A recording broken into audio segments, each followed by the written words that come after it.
Je sais pas pour vous autres, mais en entendant des histoires de mort, de trahison et de destruction comme celle-là, je me demande parfois pourquoi qu'on lit ce genre d'histoire-là le dimanche. Je me la pose parfois, la question. Je n'ai pas peur de l'avouer, mais j'ai pas peur non plus de penser qu'on pourrait peut-être en tirer un sens qui va nous aider dans nos ministères respectifs, dans une sorte de ministère de la vigne, devrais-je dire. Peut-être que dans le cas de la parabole qu'on vient de lire, qu'on a tellement parlé de foi de celle-ci, qu'on en vient à esquiver toute la violence qu'elle contient. Et c'est le risque un peu de spiritualiser tout ce qui ne fait pas notre affaire. Et peut-être qu'en Église, on a peut-être cette tendance-là instinctive à spiritualiser les choses. Parlons-en. Continuons le petit chemin que je vous ai proposé il y a 3 semaines en mettant de côté toutes nos a priori à propos des paraboles. Faisons un peu table rase pour un instant et intéressons-nous à ce sujet du passé, mais qui est pourtant toujours d'actualité. Coup de théâtre sur le site de l'Assemblée nationale du Québec. Je ne me souviens plus si quelqu'un l'avait évoqué dans notre communauté de foi, mais il y a en ce moment même une pétition plutôt à propos. Saviez-vous que le Canada, dans toute sa sagesse, assure pour chacun le droit à l'accès à l'alimentation? Sauf que, et il y a souvent des sauf que dans la vie, il n'y a aucun moyen de s'assurer de l'application de la dite loi. Une loi qui, finalement, ne change pas grand-chose à notre vie ou à notre indigence. Nous ne sommes pas sans savoir que les petits fruits de la vigne que nous aimons tant sont des denrées dispendieuses aux petits casseaux de rien du tout. Fin finot est celui qui compte les rendements, mais encore plus malin est celui qui remarque les portions qui diminuent. Voilà pourquoi il y a une pétition actuellement qui circule et qui voudrait qu'une taxe soit imposée sur les surprofits que se font les grandes chaînes d'alimentation. Semble-t-il même que, j'ai lu ça hier, que notre premier ministre Justin Trudeau, il me semble, voulait rencontrer les grandes chaînes d'alimentation pour discuter de ce problème-là. Suffit l'avarice sur les petites cerises. Je fais juste le mentionner. Mais tout cela, toute cette question d'alimentation et d'accès à la nourriture, l'accès à la justice, m'amène à me questionner sur notre rapport à la vigne et aux fruits. Des fruits matériels, mais aussi spirituels. Deux histoires de vignes qui ne tournent pas bien du tout.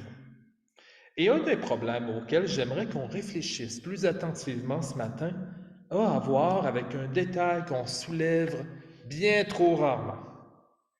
Laissez-moi vous poser une question.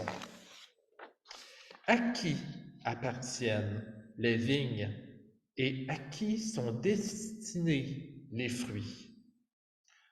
Au maître, s'écrierait-on. Et c'est vrai, mais je soupçonne quelque chose d'autre de sous-entendu entre les lignes des deux récits. Première des choses, parlons 2 instants des vignerons de la parabole. Ceux-ci, après avoir violenté les serviteurs du maître, s'entendent pour tuer le fils. Tout cela pour obtenir un héritage. Mais bien honnêtement, quand on y pense, un héritage ne s'obtient pas de cette manière-là. Un héritage, qu'est-ce que c'est? Pensons-y. Et je me lancerai du haut de mes 34 pommes à dire que c'est un bien que l'on reçoit avant toute chose par le don d'une vie, et non pas un bien que l'on prend et saisit par la force. En voulant prendre la vigne par la force, nous faisons de la terre non pas un héritage à recevoir d'autrui, mais une possession qui nous appartiendrait à nous, et seulement à nous.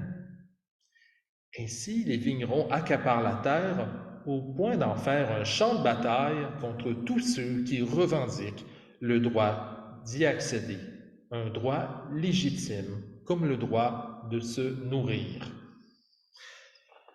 Hélas, comme la guerre qui se poursuit actuellement dans un coin d'Europe que vous connaissez bien, diverses barrières se mettent en place pour pourrir la vie des innocents. Diverses conséquences touchent les fruits de la terre, non pas seulement la production des dits fruits, mais aussi leur accessibilité. L'exportation des céréales et des grains, actuellement perturbée par la guerre en Ukraine, en est le parfait exemple. Bien que nous soyons plus ou moins touchés par cette réalité, avons-nous conscience de combien de gens sont touchés, en fait, par cette catastrophe? Une guerre, c'est pour dire que ça ne se fait pas seulement entre deux personnes ou deux parties, mais ça finit aussi par concerner la création tout entière et le peuple de Dieu. Autre détail fort curieux dans la parabole. Le maître de la vigne envoie ses serviteurs et son fils non pas pour les sacrifier, mais pour recevoir son dû, c'est-à-dire les fruits produits par la vigne qui lui appartient. Alors, il faudrait m'expliquer pourquoi le maître, qui est censé représenter Dieu, aurait besoin de récolter les fruits de sa propre création. Le bon Dieu a-t-il faim? A-t-il une petite fringale? Ou serait-ce, peut-être autrement, pour nourrir ceux qui ont faim? Du moins en prenant la posture d'un Dieu providentiel qui veille sur nous, qui veille à ses petits. On en vient à peut-être saisir un aspect intéressant dans la parabole, mais aussi dans la prédication d'Ésaïe. Une prédication où les mauvais fruits font élever vers Dieu la voix du mécontentement. Et que faire avec les vignerons, avec ceux qui possèdent la terre? Vous savez que le monde ne change pas sans actes. La politique et ses lois ne se mettent pas en branle seulement avec des consensus, mais avant tout avec des engagements et des prises de position claires. Je ne vous propose pas de prendre les armes pour des cerises, loin de là, mais d'examiner à nouveau la fin de la parabole. À Jésus, qui leur demande ce que fera Dieu aux vignerons meurtriers, la population lui répond: Dieu fera mourir misérablement ces misérables et il louera la vigne à d'autres vignerons qui lui donneront sa part de récolte au moment voulu. Et curieusement, Jésus, dans la plus jésuesque des traditions, ne leur confirme rien à ce propos. Il n'y a pas nécessairement de mort et pas de grincement de dents, mais que ceux qui se brisent, et se briser ne veut pas nécessairement dire mourir dans les textes, mais ça veut aussi dire se convertir. Se convertir en trébuchant sur une pierre angulaire, sur une pierre centrale à l'édifice. Un cœur transformé est ce que le Seigneur demande, et cela nous l'entendons souvent dans les Écritures. Cette parabole, au dire des gens qui écoutaient, ne pouvait venir que d'un prophète. Et en cela, la parole de Jésus est une parole prophétique qui discerne l'actualité du peuple qui vivait sous le joug des maîtres de tours d'ivoire qui croyaient être les seuls héritiers légitimes de la vigne. Elle concerne de même les élites qui, encore aujourd'hui, gardent mainmise sur la création et ses fruits. Une élite qui régit l'accès à la nourriture selon leur propre monopole. Oui, deux histoires de vignes qui tournent bien mal. Deux histoires qui ouvrent aussi sur l'horizon de l'espérance. Vous savez, même si notre monde et notre société sont malades, je nous invite à continuer de soigner la vigne qui nous a été donnée et à mettre notre foi en un Dieu qui sauve et qui nous protège continuellement. Un Dieu qui nous engage, qui nous invite à nous engager pour les causes qui nous tiennent à cœur et qui parlent à notre sensibilité chrétienne.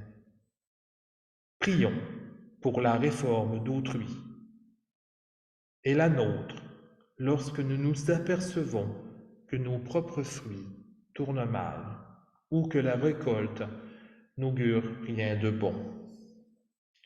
Ouvrons-nous à la peine de notre prochain. Écoutons.